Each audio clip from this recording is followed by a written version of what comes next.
Okay.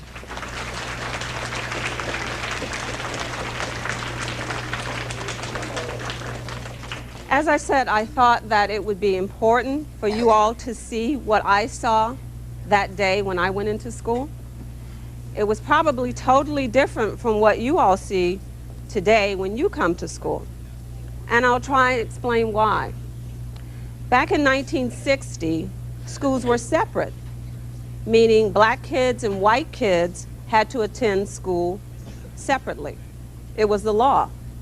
And there was an organization who felt like this law really didn't make any sense, that kids should be allowed to attend any school of their choice, and they should be allowed to do that together. That organization was the NAACP. And so when I was 6 years old, well, actually, let me go back. I was 5 years old. I was going to an all-black school. I was in kindergarten. Oh, do we have any kindergartens in here? Yes. Okay. So I was your age, and I was going to an all-black school. There were no white kids in my school. And I loved school. I knew what school was like. We had recess. We could go to the cafeteria. We played games. I had lots of friends, and I had a great time at school.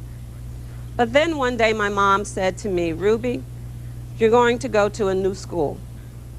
And I was a little bit nervous about that. Have any of you all in here ever had to change schools? Yes. Okay. And usually you're a little bit nervous about that. Is that right? And why is that? Why are you nervous about changing schools? Yes. Can you stand up and tell me? Why are you nervous?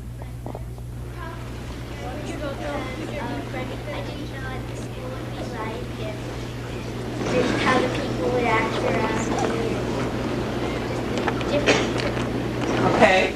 She said she was probably nervous because she didn't know what the school was going to be like, and nervous about the people that were at the new school. Is that it? Well, usually most kids are nervous because they believe that they are going to leave their friends and they're not sure if they're going to make new friends. Is that right? Yes. So that's what I was nervous about. I wasn't sure if I was going to make new friends. But in any case, back then when the schools were separate, this organization said, you know what, we need to change this. And so what they did is they needed to have 6-year-old kids be the first children to go into an all-white school. And so what I found out is that that organization came into neighborhoods and they knocked on doors and they asked parents if they would be willing to send their child to an all-white school for the very first time in the city. And that city was New Orleans. And there were about 100 families who said, yes, I'll do that. I will send my 6-year-old to this all-white school. And so back then there were a lot of people who felt like, well, you know what, we don't want things to change. We would like for the schools to stay exactly the way they are.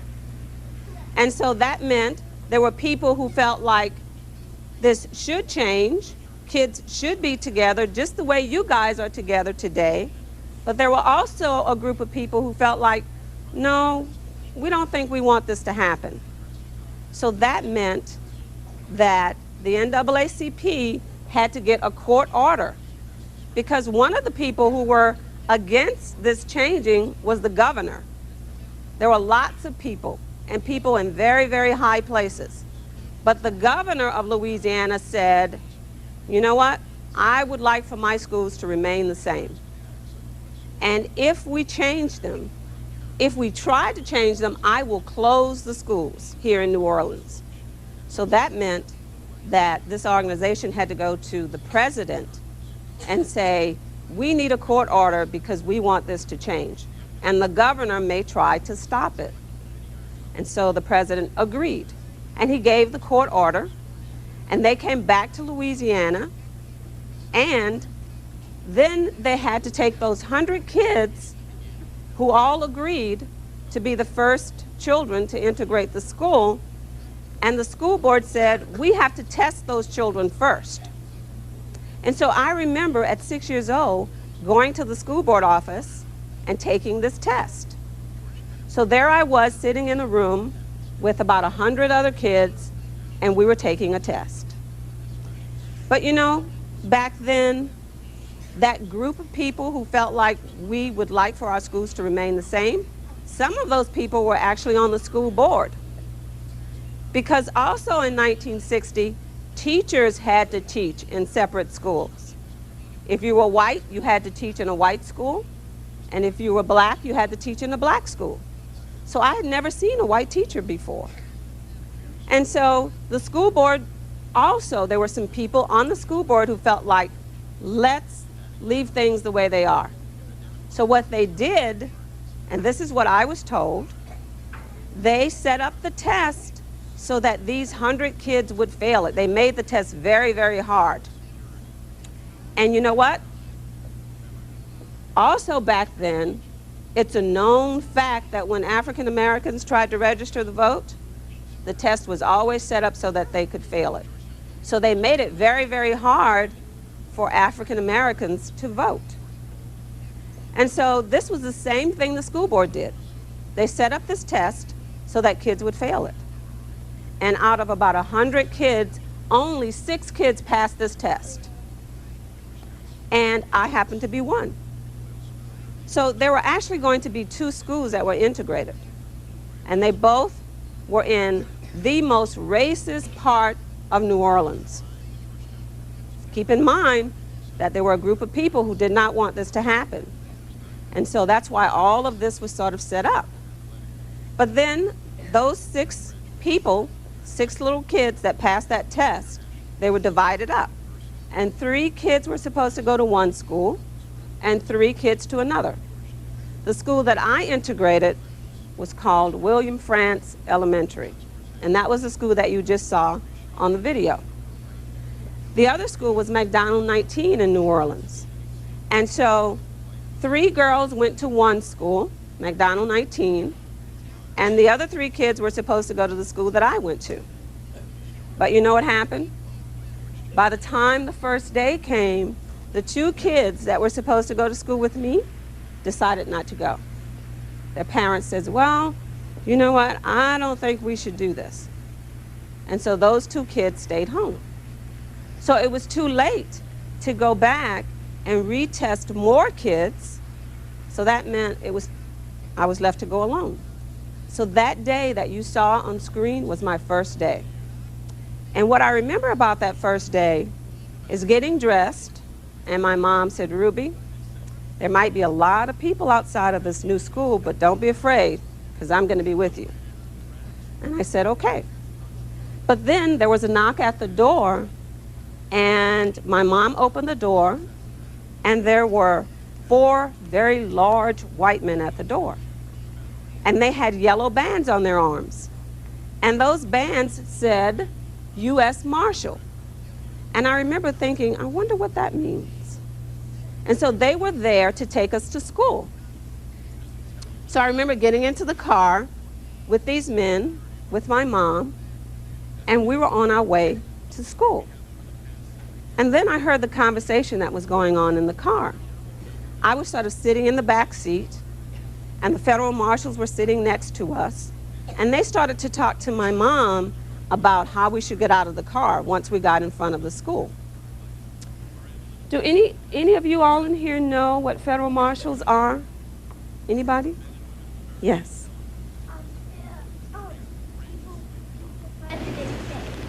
Very good answer. He said a federal marshal are people that keep the president safe. That's close. Because the president sends them to protect people, not just the president, but other people. I know I was at another school and I asked that same question, and a little boy said, they're like men in black. So you're right, that's exactly, they're like special police. And so they were telling my mom, they said, Mrs. Bridges, when we get in front of the school, we would like for for you to let the federal marshal in the front get out first, and then we will get out in the back, and we will surround you and your daughter. We want you to walk straight ahead and not look back." And they seemed really nervous.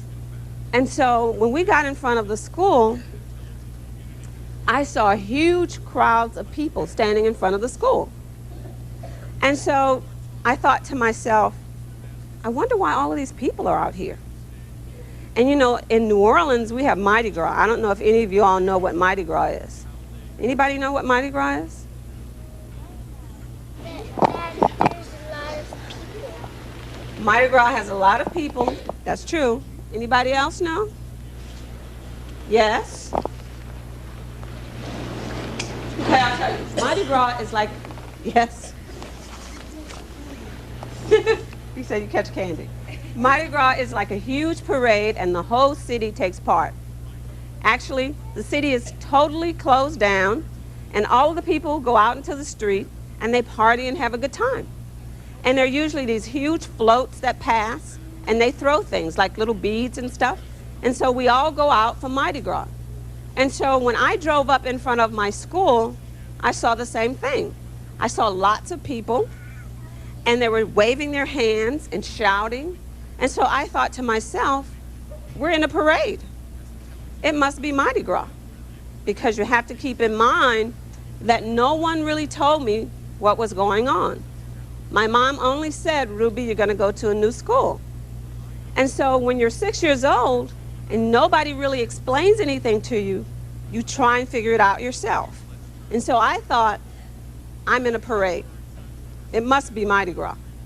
And so we got out of the car in front of the school, and I stood there and I looked up at my school and I thought, wow, this school sure looks huge.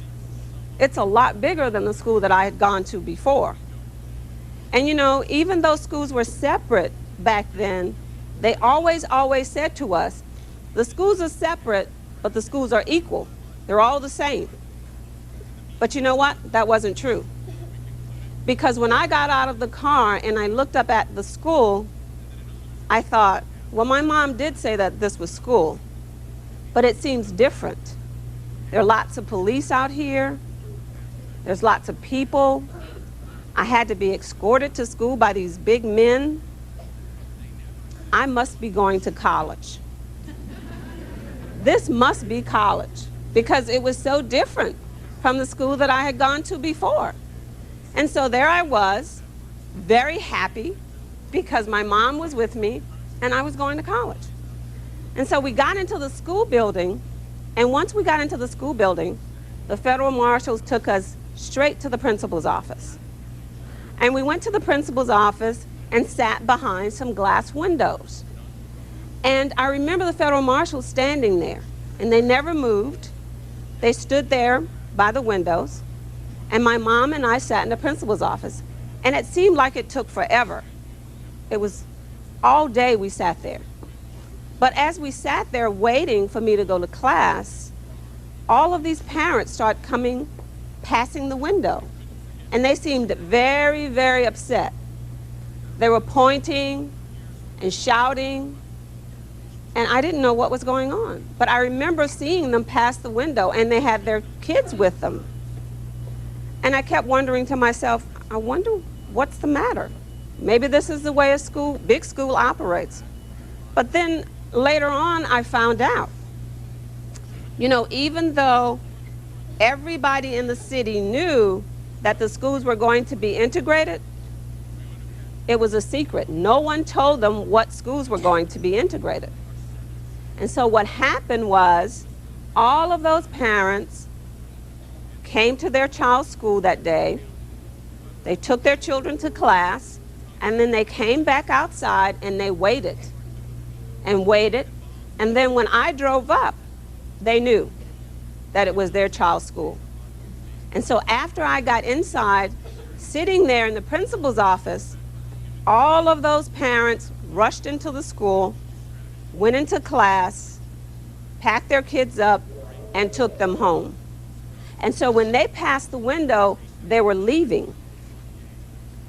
Now, can you imagine going to school, a new school, for the very first time, and you're nervous, and you go straight to the principal's office, and you sit there, and then all of a sudden, all of the kids leave. And they all leave because a black child has just entered the building. That's why they left, because I was there. And so that whole day, I spent sitting there in the principal's office. The day was over, the federal marshals took us home. And I remember thinking to myself, well, this was easy. I think I like this school. And so we went home. The very next day, it was the same thing. The federal marshals came, they picked us up, drove us to school.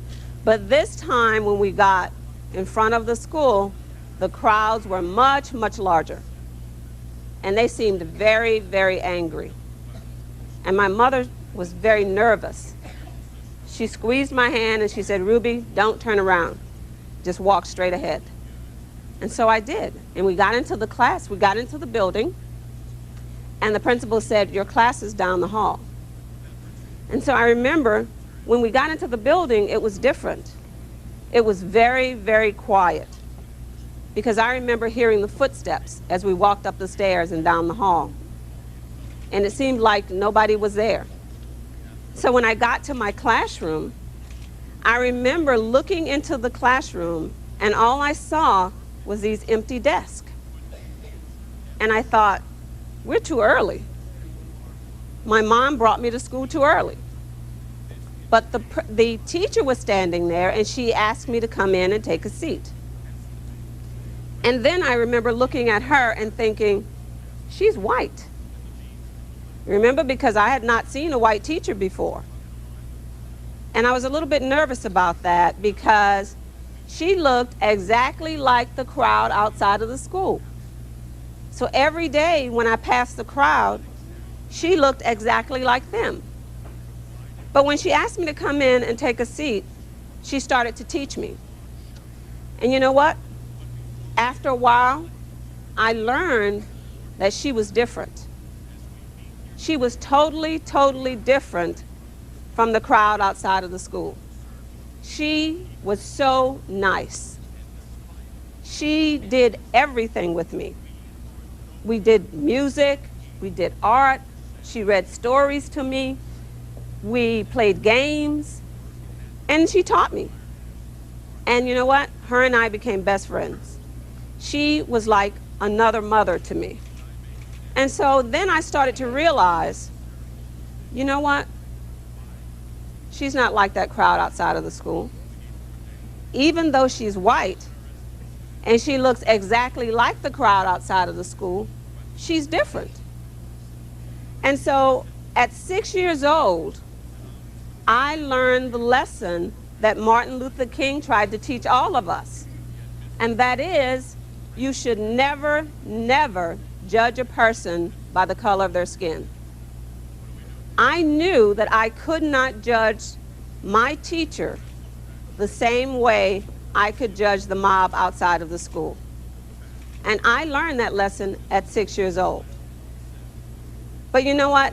No matter how hard she tried, and she really tried, she tried to keep me from focusing on the mob outside of the school. That's why she kept me busy all day. Because I was never, never allowed to go onto the playground. I remember going to the back of my class to sharpen my pencil. And in the back of my classroom, there were windows against the wall. And I could go back there and look out the window. And every time I looked out of the window, there was this empty playground. It had lots of swings and slides, but there were no kids. And then what I noticed is that those same men with yellow bands on their arms, they were walking around on the playground. They were underneath the trees, standing by the bushes. And I kept thinking to myself, those are the same men that walked to school with me. I wonder why they're there. And where are the kids? I was always, always looking for the kids. Because at my old school, we had lots of kids. And we always had recess and played on the playground. But that didn't happen at this school. And the reason why was because they thought it would be too dangerous for me to go outside on the playground. So I never had recess. I was never allowed to eat lunch in the cafeteria. Do you all? Yeah, we're in the cafeteria, right? Is this a cafeteria? Well, at my old school, we had a cafeteria, and we ate lunch, and that's where I met my friends every day. That's where we played. But at this new school, I had to bring my lunch every day. And it was always the same thing: peanut butter and jelly and bologna sandwich, and I hated those. But I had to bring my lunch because they were afraid that someone might poison me. So I never was allowed to have lunch in the cafeteria. And I thought every day when I came into the school building, I could smell the food.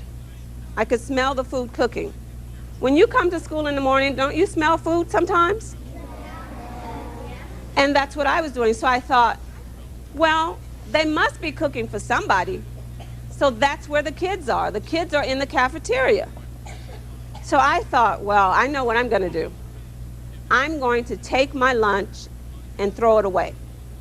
I'll hide my lunch, and then they'll have to take me to the cafeteria. That's where the kids are. And so there's a part in the movie, I don't know if you all had an opportunity to see the movie called Ruby Bridges.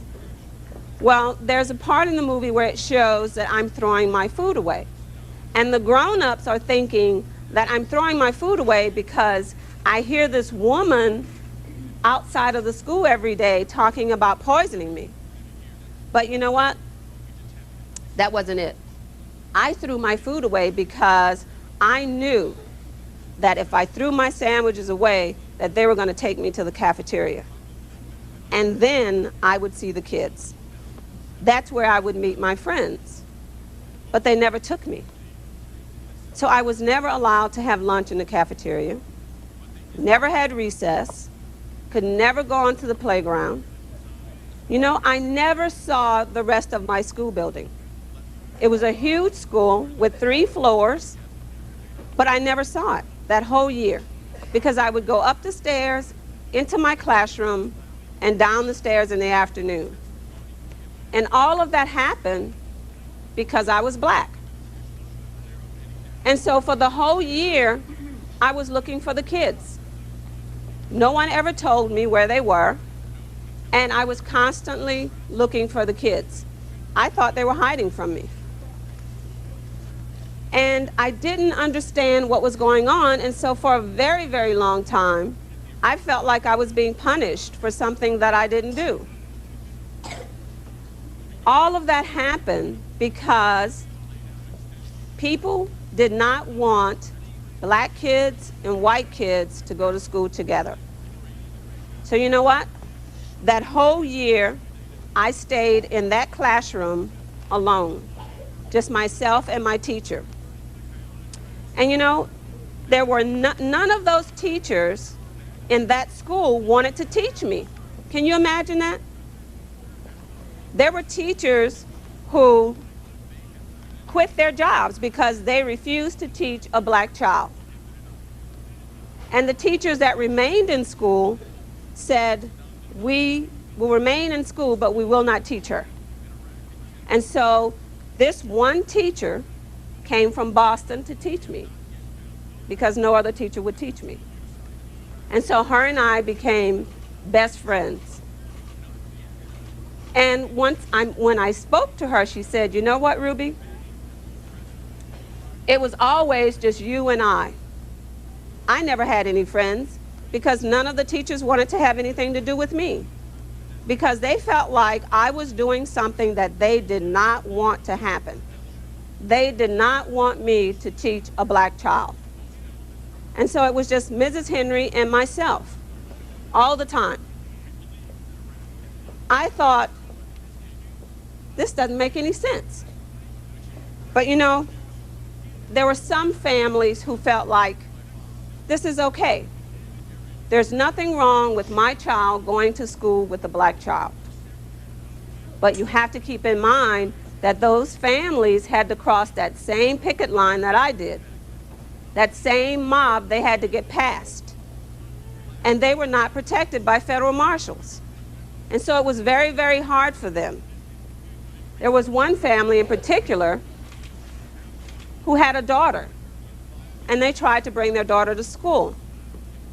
And she is doing an interview, and she's saying, we have to take my daughter out of school because the people are passing by our house at night, they're throwing things at our house, they're harassing my husband on his job, our neighbors won't talk to us anymore. We want our daughter to go to school with Ruby, but we have to take her out. And so I wanted you to understand that there were some people who felt like this was okay. But sometimes it's very, very hard to stand up for what's right and for what you believe in, because there may be other people that will keep you from doing that. You know, near the end of the year, there was a little boy, one of those families who tried to leave their children in school. And a little boy, I remember we were playing, and he said to me, I can't play with you. My mom said not to play with you because you're a nigger. And I remember him saying that because what I remembered was all of a sudden it finally made sense to me. I finally understood that it wasn't Mardi Gras, that's why there were no kids in the cafeteria. That's why I couldn't play on the playground, because I was black. So I remember looking at him when he said that to me, but I have to tell you that I was not angry with him. Even though he said, I can't play with you, my mom said not to, I felt like he was explaining to me why he couldn't play with me. Because you see, we had been playing before. It was only when he remembered what his mother said.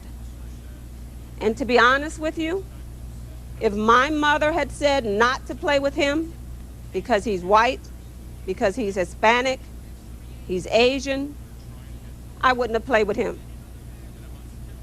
And so I was not upset with him. I knew that he was doing what he had to do. But that made me realize something else, which is the reason why I share my story with kids.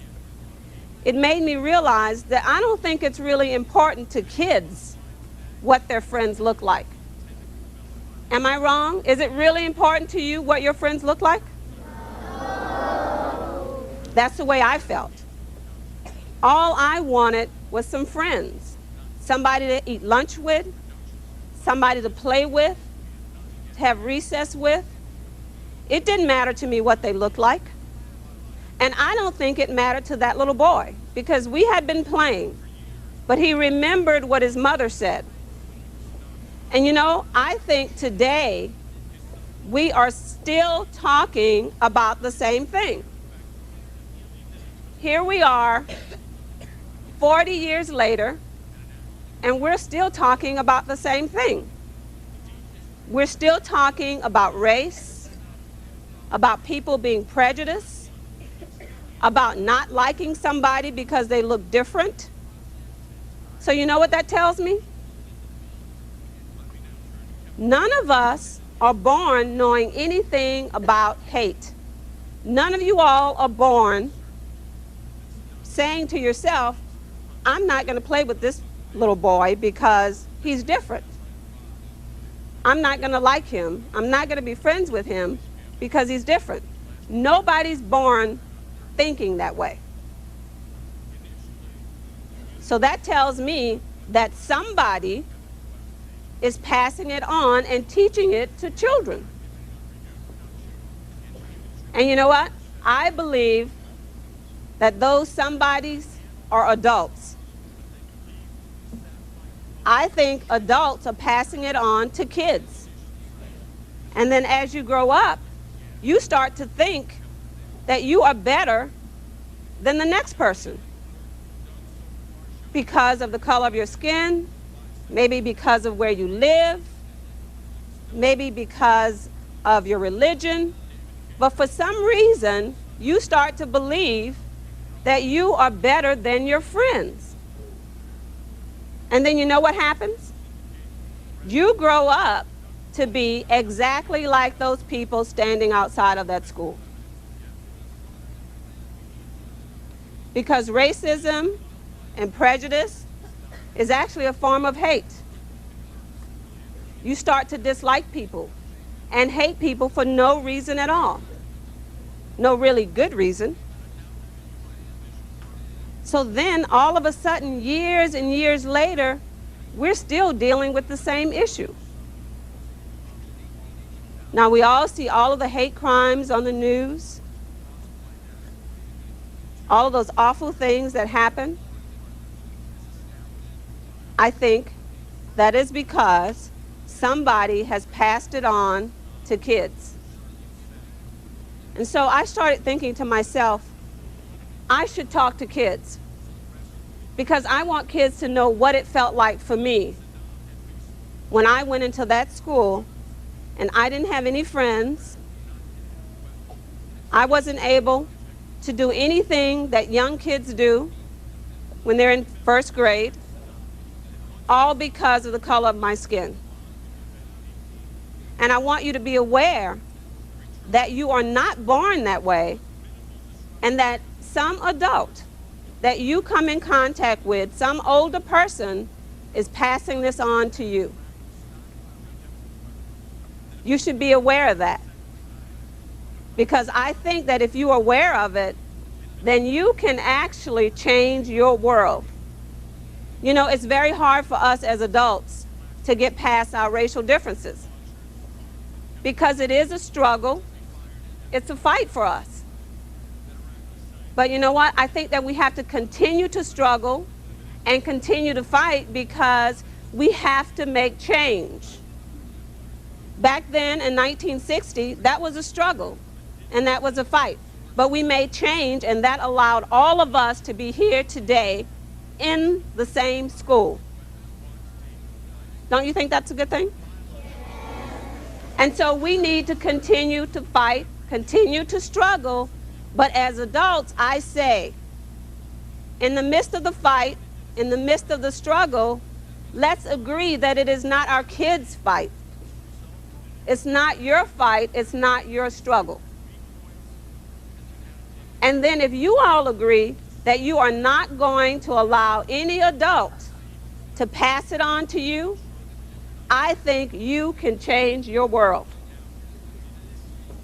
Now, it may not happen in my lifetime, but if all of you all decide to do that, I bet you will grow up in a world without racism.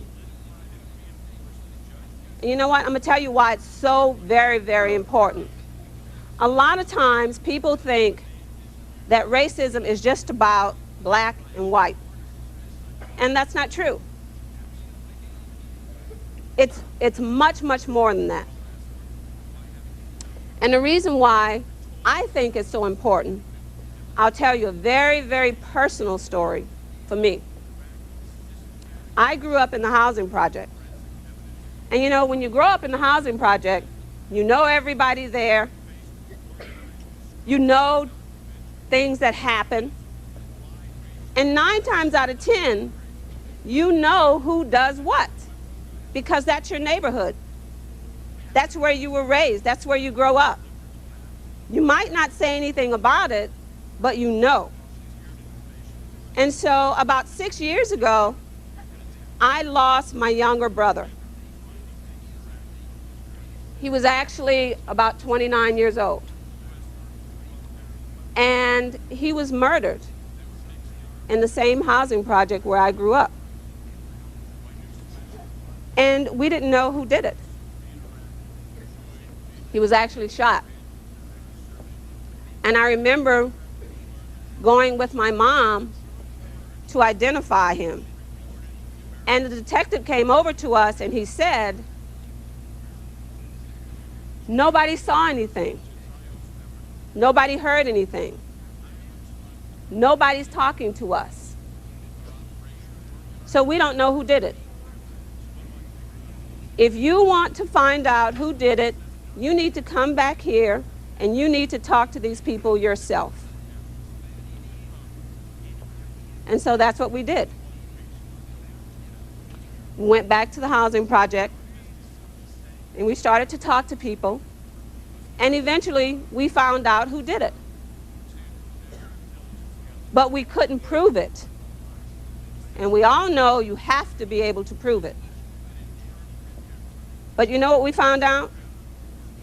We found out that the people that did that was actually his friends. People that he thought was his friends. People that looked exactly like him. So you know what that told me? That we are setting ourselves up.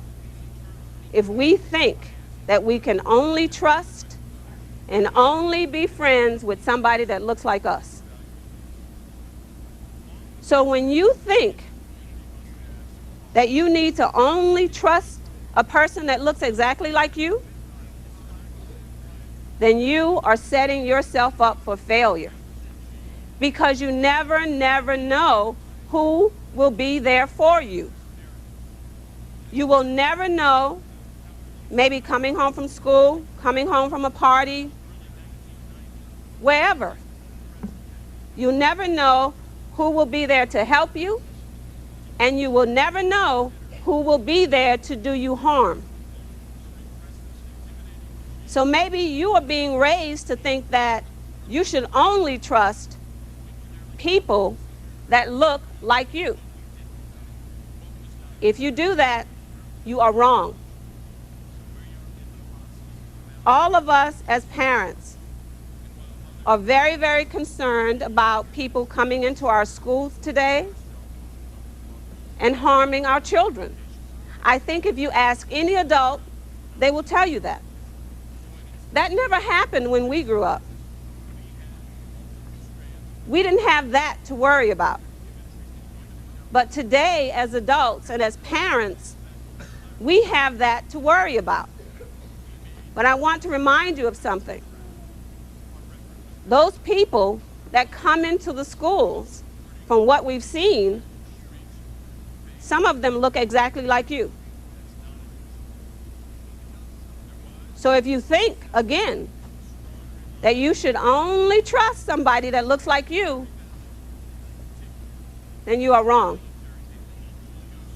And so I think that's why it's very important that you think about getting to know other people and judging a person by what's inside. Never judge a person by the color of their skin, by the way they look, by where they live. You should allow yourself the opportunity to get to know people. But in the midst of doing that, you have to be smart enough to know when a friend is not being a good friend. You have to be smart enough to know that and move on.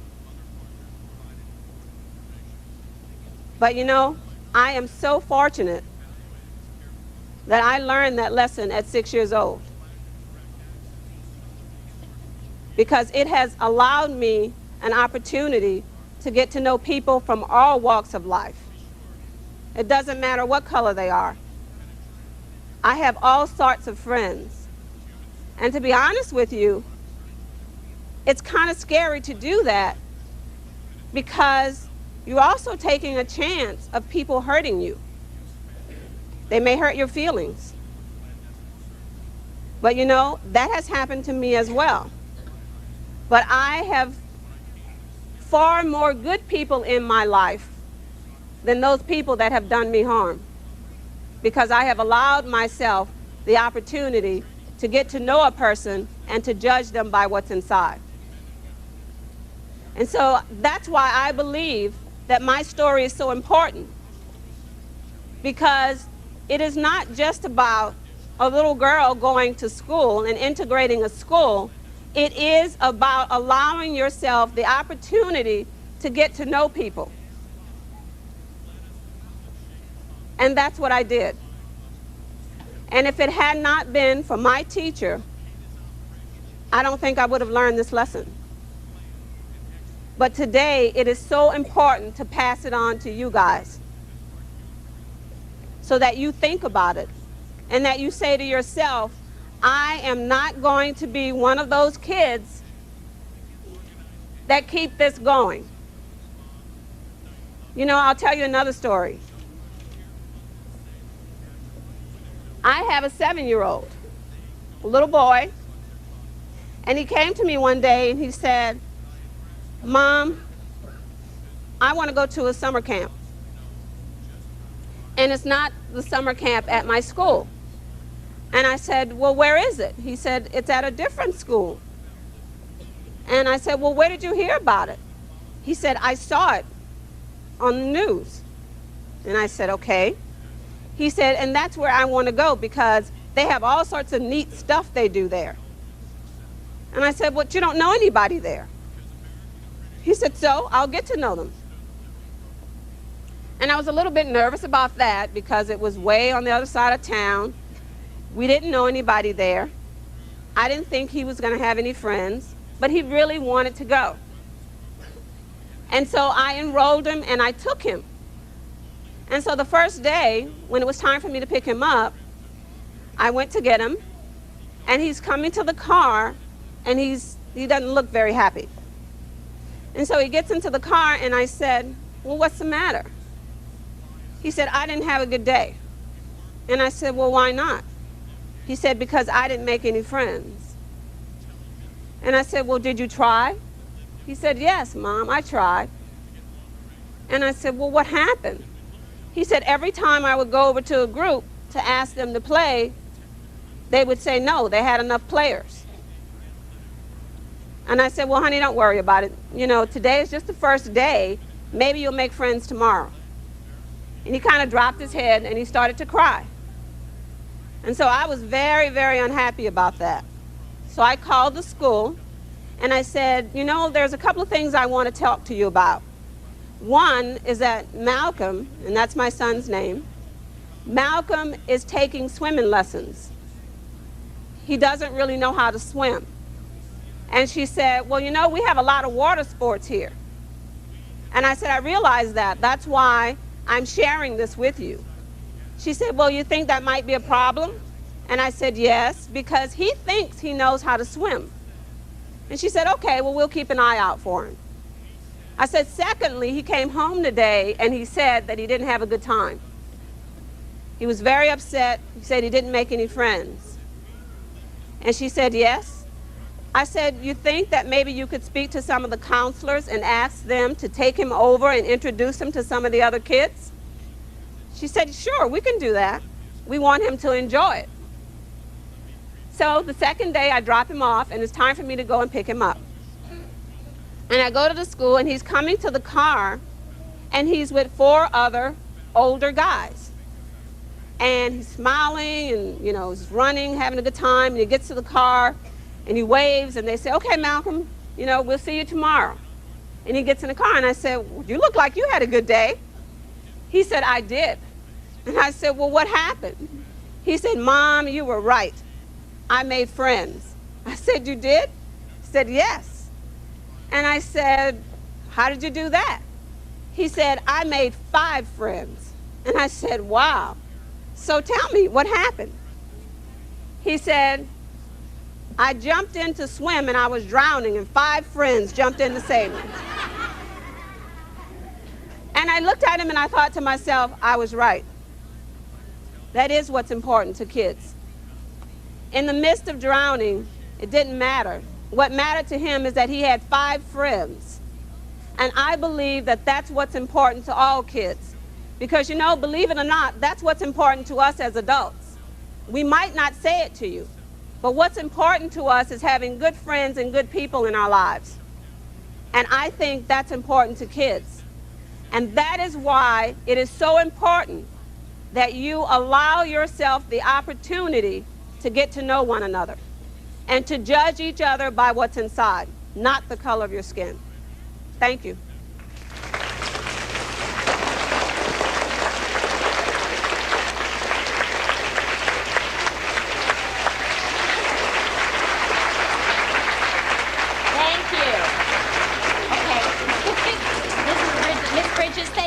much for sharing that with us. And I know that when Miss Bridges first came and I looked before she even started talking, I thought, you know, things are very different now because we have lots of children in this school who are children of color. But I think her message is so important, is that even though things have changed somewhat in 40 years, things haven't really changed all that much. The things that I worry about and that your teachers worry about is that there still is a lot of hatred in this world. And sometimes it happens because children don't recognize that it's okay to be different. I know that sometimes Mrs. Boone and I work with you and we talk with you about understanding and respecting when children learn differently, and about how it is when children come from different families and you wear different clothes. Sometimes you have different religions. And that it really is very important that each and every one of us remember that there's something special inside and something good about each of us. And we want to look for that good, and we want to get to know one another and make friends with one another. And that if we can do that little by little, we can make a difference. And that's what we're counting on, is each and every one of you boys and girls, and every teacher and every adult in here helping us make a difference, so that some of the anger and some of the fighting will go away, so that everyone will be safe and that we have a better world. That's right. Thank you for sharing that message with us. We're so glad.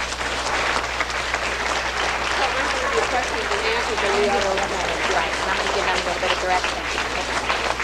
I also want to thank the boys and girls that have joined us from other schools, because it's important that we all share the same beliefs, even though we go to different schools. It's important that we come together and that we recognize that we can be different and we can still be friends, so thank you for joining us.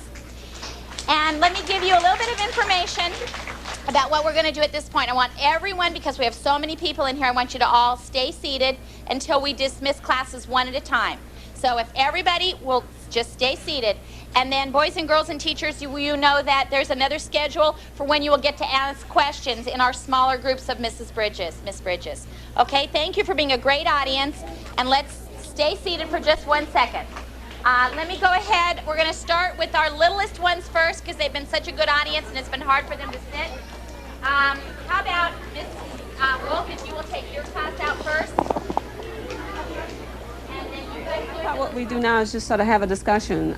You sort of heard my story, and I thought maybe you might have some questions that you'd like for me to answer. So here's your chance. We'll get a chance to talk. Yes? Were you confused or frustrated when you didn't know what was happening? Yes, I was very confused. Very frustrated, because I spent a lot of time trying to figure it out. And as I said, I was always constantly looking for the kids. So that was very confusing for me. Yes. Do you enjoy your job? I do, especially when I feel like you guys really understand what the message is about and how important it is not to grow up being like those people outside of the school. Then I really feel like what I'm doing is important. Yes. When you said you threw away your lunch, did you get another lunch, or? No, I just didn't eat, you know, and there was a period of time when I really didn't eat, because I thought that if I threw my lunch away that they would take me to the cafeteria, and that wasn't the case. Yes. So they're segregating what they do with Asian and Middle Eastern kids. Someone asked me that early on about, well, what happened with, as you said, Asian kids or Hispanic or whatever. And I said that I really didn't know. I would assume that they would probably go to the white school, unless they went to maybe a religious school or a private school maybe. I'm not really sure. But I believe that that's why that law didn't make any sense, because then you'd have to separate everyone eventually, right? And that didn't make sense at all. Yes. What was it like being lonely in the school? It was very lonely. Very lonely, because I didn't have any friends. And can you imagine spending a whole year in school with no friends, no one to talk to other than the teacher? No, that was very lonely for me. Actually, that was the worst part. Yes. How did you feel when you walked into school? When I walked into the school? You mean through the mob? Whenever I had to walk through the mob, I would always think about something else. You know, like pretend that they weren't there. And then once I got inside of the building, I knew that I was going to have a good day, because I really enjoyed school. And that was because of my teacher. Yes. Did you ever finally make friends at the school? Yes, by the time I was in second grade, all of the kids start to come back. And if it wasn't those same kids, then it was other kids. And we all got along. It really didn't matter to us as kids. I don't think that it really matters to children, especially that age. So it was fine. Yes. Did any other black children come to your school after that? Yes. There were lots of black kids that came by the time I went into second grade. It was still predominantly white, but a lot of other black kids showed up. Yes. What happened in the rest of grades? Nothing. It was just regular school. I went to that school from first grade up until sixth grade. And it was just like a normal, regular school. Yes. Did you ever feel like shouting back to the crowd? No. No, I never did. I always tried to ignore them as much as possible. Yes. Who was your first friend beside your teacher? Excuse me? Who was your first friend beside your teacher? I would have to say a little girl, I think her name was Pam, if I'm not mistaken, from what I remember. Yes. How did you feel when you saw that your mom was sort of getting worried about it? Well, it just sort of got my attention that she was nervous.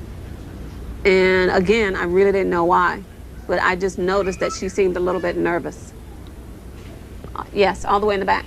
How old is your son? Speak up, please. How old is? How old is your kids? 25, 23, 19, and 7. And they're all boys.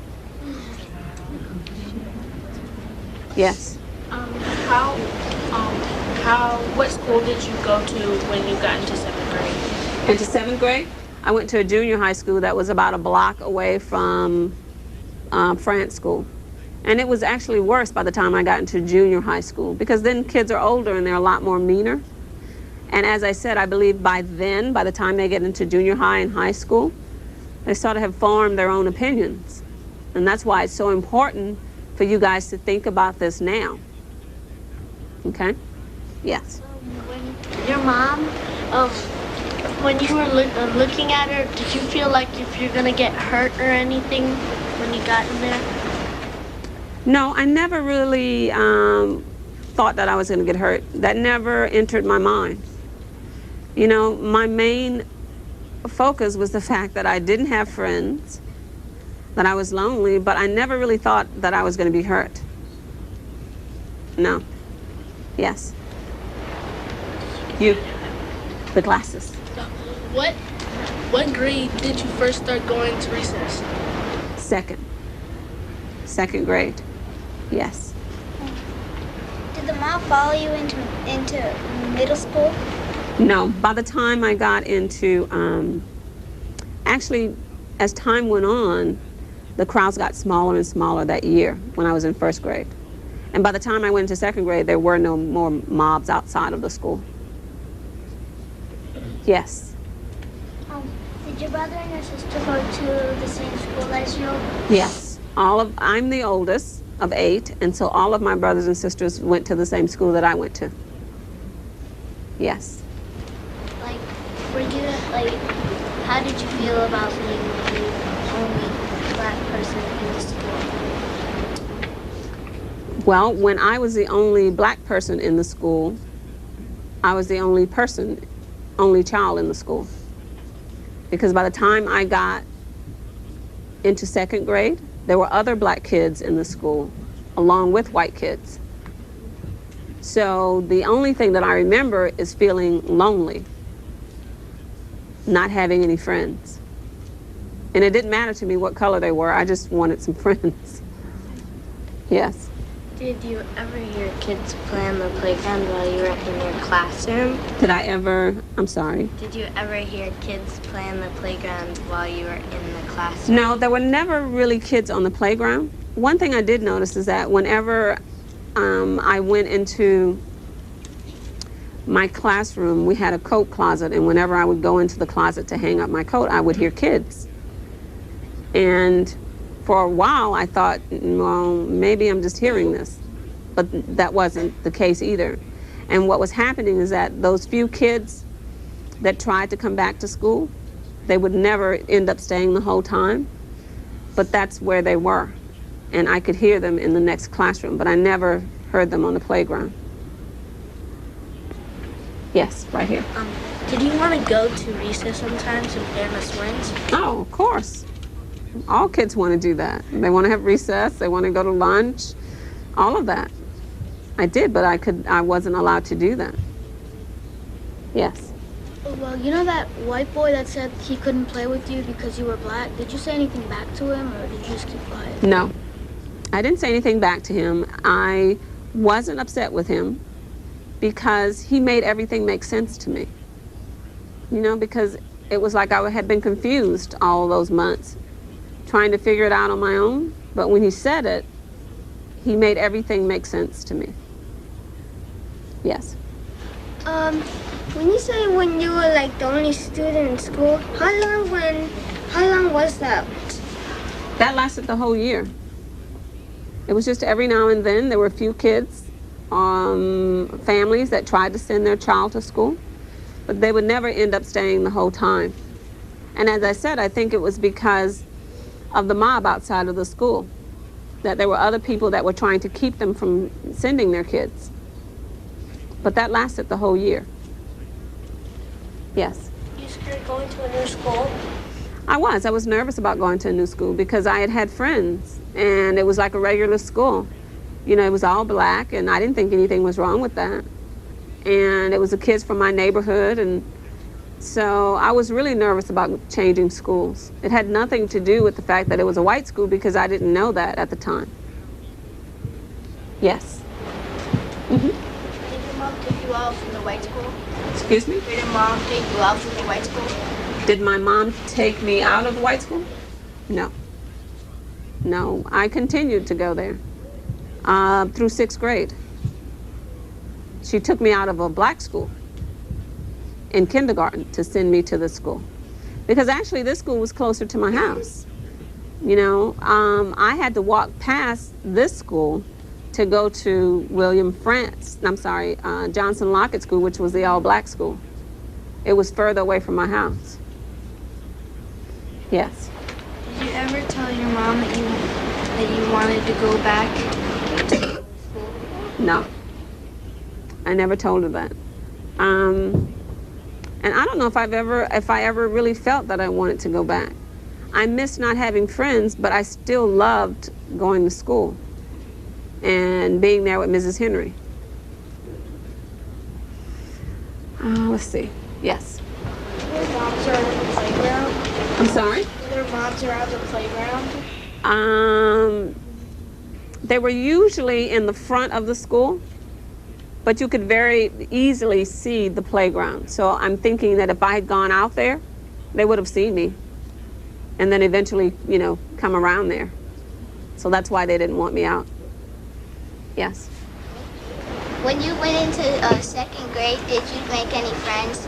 I had lots of friends when I was in 2nd grade. Yes. How did you feel when when your mom said that you were going to a white school? She never said I was going to a white school. She said I was going to another school. And so I was nervous because I didn't want to change schools. I wanted to stay where my friends were. But she never told me I was going to a white school. Yes. How long did you have Mrs. Henry as a teacher? Only that first year. When I went back for 2nd grade, Mrs. Henry was gone. Yes. Are you still in good touch with Miss Henry? Yes. I spoke to her yesterday, I think. Yes. I actually was reunited with Mrs. Henry on the Oprah show in 1995. And so her and I talk all the time now. Yes. Were you surprised when the marshals came to your house to escort you to school? A little bit. I didn't really know why they had to take me to school. That had not happened before. So I really wasn't sure why they were there. So yes, I think I probably was. Yes. Did you ever look back at the mob when you got to 6th grade? When I got to 6th grade? Or into any other grades? No, the mob was gone by the end of 1st grade. They were gone. Yes. the marshals like threaten to arrest any people that were trying to hurt you when you were walking into the school? I think so, yes. I mean, I hear them talk about it, or I heard them talk about it later on. I wasn't aware of it then. But yes, there were a lot of people arrested. Yes. Why weren't you allowed to go to the cafeteria? Because I think they thought that someone might try and poison me. And so that's why they suggested that I bring my lunch to school every day. And so there was no need for me to go to the cafeteria. Yes. Did the marshals have to take you to school every day until 6th grade? No. The marshals only stayed part of that year because as the crowds got smaller, they left, and then the regular police in the city sort of took over. Yes. Did you really think that they were gonna poison your food? I didn't think that. But the grown-ups around me, because they heard people say that in the crowds, I think they were concerned about that. But I don't remember that. So no, I didn't think that. You know, as I said, the reason why I threw my lunch away is because I really wanted to go to the cafeteria. Yeah. Did you ever have dreams or nightmares about this? I had nightmares about, I don't know if any of you all had an opportunity to see the movie. Did you see anybody see the movie? You remember there was a scene where this woman had this sort of small coffin and there was a black doll in the coffin? That was really scary, you're right. And so that's what I would have nightmares about. And there's actually a photo in this book that shows the real people with this casket, and there's a black doll inside. So I wanted you to see that photo to show you that that really happened. Yes, all the way in the back. Why would you pray for the crowd? Well, whenever I had nightmares, my mom would always say, "Did you say your prayers?" And I would say no, because sometimes I forgot. And she would say, "Well, that's why you had the nightmare. Go back and get on your knees." And so if I did that, you know, I wasn't afraid. The nightmare would go away. So she said to me, "Ruby, if I'm not with you and you're afraid, remember, always say your prayers." And so that's what I did. Yes. Each day did the U.S. Marshals come and pick you up from school? Yes. They would pick me up and take me home in the evening, and they would take me to school every morning. Yes. Were you always alone in the classroom? Always, except Mrs. Henry. Next to you, yes. Did the kids that went to your school, did they go to a different school, or did they just not go? I think some of them in the beginning sort of stayed home, but from what I've read and been told, that they moved and went to other schools, like in different neighborhoods. Yes. When you got home from school, did you go outside and play, or there was a car or something else? When I got home from school, did I go outside to play? Yes, that's where I had my friends. Was the people, the kids on the block that I lived.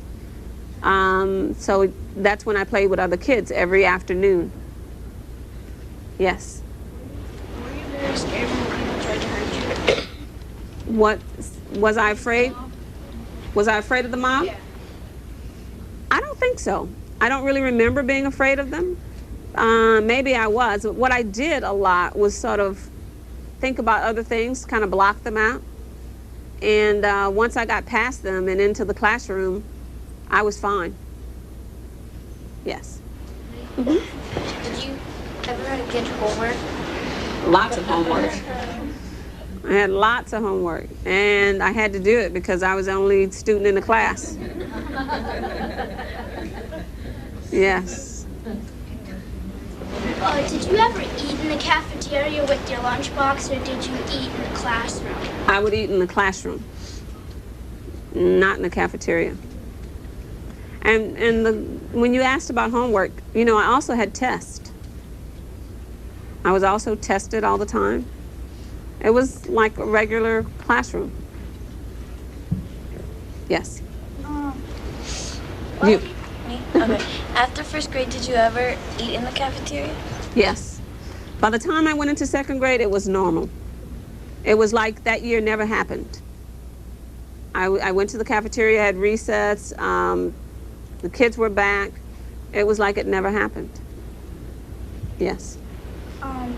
Why did your mom send you to the school? Well, she was told that I would have an opportunity to have a better education, and that it would not only help me, but my other brothers and sisters, and for kids for generations to come. And so she thought it was the right thing to do. So she did it. Yes. No. Behind you. Yes. Why did your son's friend kill? Excuse me? Why did your son's friend kill? It was my brother, and we're not really sure why. We heard all sorts of rumors, but we were never sure why. Next to you, yes. In second grade, when kids came back, did teachers come? Oh, yes. The teachers came back, and keep in mind that some of the teachers remained even in first grade. They just refused to teach me, but then other teachers came back too by the time I got into second grade. Yes. Behind you. Did the boys that killed your brother, did they ever confess that they did it? No. Yes. Does your son still go to that same summer camp you went to? Yes, he does. And he loves it. And he has lots of friends. Yes. When you were in first grade, did you ever try to look in the cafeteria? I was thinking about it, but I was never alone. You know, whenever I went into the building, I was with someone. Whenever I left. So, yeah, no, I was always thinking about it, but I never did get a chance to see it. Yes. Have you ever gotten into a fight in school? No, I've never had a fight in school. So who hasn't had a turn? I'm sorry. Yes. Excuse me? When I was talking? No, because no one could really get to me because of the marshals. They were always sort of around me. Yes. As you got older, did they still talk about what happened to you when you were in first grade school? No. No one really talked about it as I got older. I think, I know that it was a very hard time for my family, so they never really talked about it. And I think in the city, people never talked about it. You know, they were just happy that it was over, so no one really talked about it. Yes. How old are you? Guess. How old do you think I am? No. 22. Yes. 22. I'll take 22. Yes. You didn't have to go to that school. Did I ever wish that I didn't have to go to that school? No. I never wished that because I actually liked school and I liked my teacher. Yes. Yes. Were you ever bullied around? Was I ever bullied? Probably. I don't really remember that. And if that happened, I'm thinking that it probably happened when I got into some of the other grades, like maybe third, fourth, that sort of thing. But not that I remember. Yes. For recess, what would you do inside? Like, my teacher would do things with me, like maybe read me a story, or we do music, play the piano, stuff like that. Who else hasn't had a turn? Yes. You. Before you went into first grade, did you ever think you were going to go into an all-white school? No, that never crossed my mind.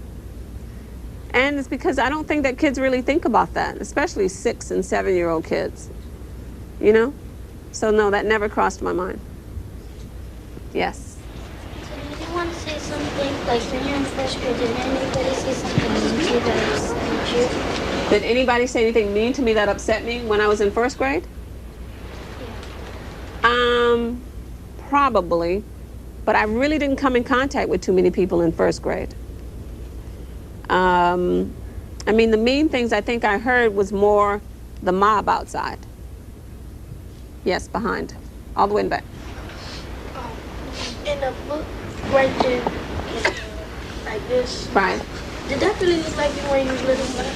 No. I look better than that. Okay, so who else did not have a turn? Jeremy? Were you scared of the people that were trying to hurt you? Was I afraid of them? Yeah. Probably I was, because I remember my mom saying that if I'm ever afraid, say my prayers, and I did that. I just don't really remember being afraid. All the way in the back. Was the KKK there when you were like 6? Excuse me? Was Ku Klux Klan back there when you were 6? Were they around when I was 6? Yes. And I think they still are. Yes. To you, was the test that you took hard? No, because I passed it. Who else? Let's see. In the back. The glasses, yes. When you were in first grade, did your teacher like choose to teach you, or did she like? My teacher, what she said to me is that her husband was in the military, and he was transferred to Louisiana. She was a teacher, and she was accustomed to teaching kids on the military base. So that meant she always got kids from different backgrounds. So it really didn't matter to her. She was just looking for a teacher's position, and she didn't know that that was happening at that school at that particular time. So it didn't make her any difference. It just so happened when she went back to her, for her class, it was just one student, and she was fine with that. Yes. Yes. Was your second teacher nice as the first one? No. She wasn't. She wasn't nice because she was actually one of those teachers that were there the year before. And by the time I got into her class, I had developed this northern accent that I had picked up from Mrs. Henry. And so whenever it was my turn to read, she would always criticize the way that I spoke. And so I was always embarrassed about that. So I don't think she was very nice. Yes? Were you still that kid during 5th grade? No, there were lots of other black kids by the time I went into 2nd grade. Yes, right here. How do you feel now about the whole situation? Well, I honestly am very, very proud of the part that I played in that role, in that piece of history, because of my parents. I'm a parent now, and I know how hard it is to send your child into an environment like that and just sit home and hope and pray they come home safe. I don't know if I could do that with my 7-year-old. And so I am very proud of the fact that my parents had the courage and the faith to do that, and that they wanted to make change. So I'm happy to be a part of that. For me, I think the important thing for me today is actually doing what I'm doing right now, and that's talking to you guys, trying to help you to understand racism and what it's all about and what can happen if you become a part of it. I think that that's so important to pass that on, so that you can decide now what kind of people you want to be when you grow up. Okay? Right here. When you did art and music and stuff, did you do it in the class, or did you go to a different classroom? I did art in my class, but music, we did it in the classroom across the hall. Yes. When you were in 2nd grade, were there any Asians or anything? When I was in 2nd grade, were there any Asians? Yeah. I don't think so, because I don't really remember, or maybe I didn't realize the difference. I don't remember that at all. But that's why that didn't make sense, because once you start dividing people up and more people come to live in the United States, then you have to divide everybody up. So that didn't make sense at all. So if that was not the case back then, it's a good thing that the law changed when it did, don't you think? I think so. I mean, because think about it. I look around here in this room, and there's so many different people. we probably have to have at least 7, 8 different schools. You know, if we started separating everybody up. I mean, would you all want that to happen? So that didn't make sense at all. So, you know, I'm pretty happy that that changed. And again, that's why it's so important that you all understand it, because if you grow up thinking the way those people thought back then, you may move into that direction where people start separating you up again. And I don't think you all should let that happen. And you all can really keep that from happening. I mean, you may not think about it right now because you think you're young and how can you stop that? But just by the way you think, you can keep that from happening. So you need to honestly think about it. Okay? So let's take one last question. Here. Your teacher, you said she wasn't there when you were in second grade? The next year? Did she quit or was she fired? She actually moved back to Boston. Her husband was transferred again. I think when you're in the military, you move around a lot. And so her husband was transferred again and she had to leave. But I was very sad about that because she never said goodbye. And I missed her a lot. Okay? Well, guys, I just want to say again that I really appreciate this opportunity to talk to you. And you know, I want to share something with you. My 19-year-old and I developed a slogan for my foundation. And it's very important because it sort of takes in everything we've talked about today. And it is, racism is a grown-up disease. Let's stop using kids to spread it. Okay? I want you to remember that. Thank you.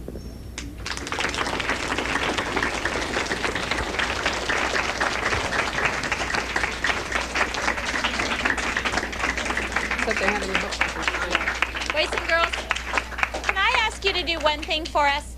I know that one of the reasons that Miss Bridges does this is because she really does want to use children as the vehicle to spread all that she's been talking about with the love and friendship with one another.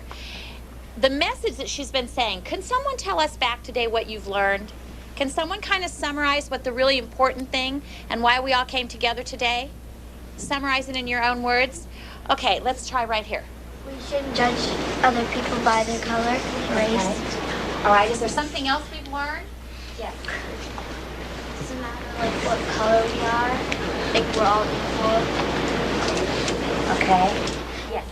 Like all backgrounds have the same, are equal.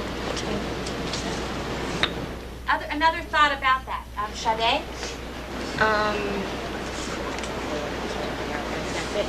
She came here really to try to make us, like, forgot what I was going to say. Think about it for a minute. Let me ask you a different question. What can you do to make things better? What can each of you do to make things better? Yes. Don't judge somebody by what their skin color is. All right. Don't judge people. And what else can we do? Don't bully. Don't bully anyone. Yes. Don't make fun of people by like pushing them around or teasing them about their colors. Treating them with respect. Yes. Don't be racist. Don't be racist. And help others not be racist. Yes. Don't give dirty looks. Tell secret questions. Treat people with respect and kindness. Okay, you guys have got it. I think you're on the right track. That's right. That's Thank great. you so much. You've been a good audience. And those of you that have books that you would like to have signed, Miss Bridges will sign your book, and you guys can wait here. And otherwise, if we can, little by little, get all of you back to your classrooms. Thank you for being a good audience. I'm proud of you guys.